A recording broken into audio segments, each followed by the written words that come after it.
How to make a question mandatory in Google Forms. Hello guys, this is Atticus and welcome back to another tutorial video. In today's video, I'll teach you guys how you can make a question mandatory in Google Form. Now what I mean by that is whenever you're filling up a form and you come along a question that must be filled, it says a required field, it gives a required field that without filling that you cannot actually submit the form.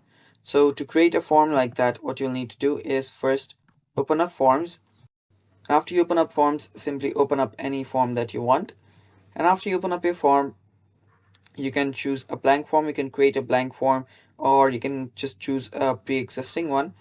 And after you open up a form, you should see an option right here. So let's say this is the section.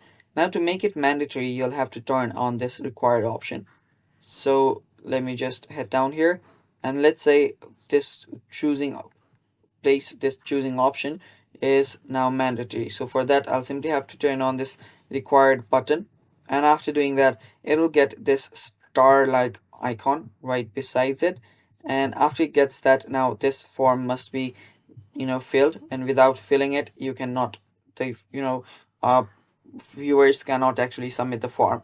And that's basically how you make a question mandatory in Google Forms. Thanks for watching guys, stay tuned for more, and bye bye, take care.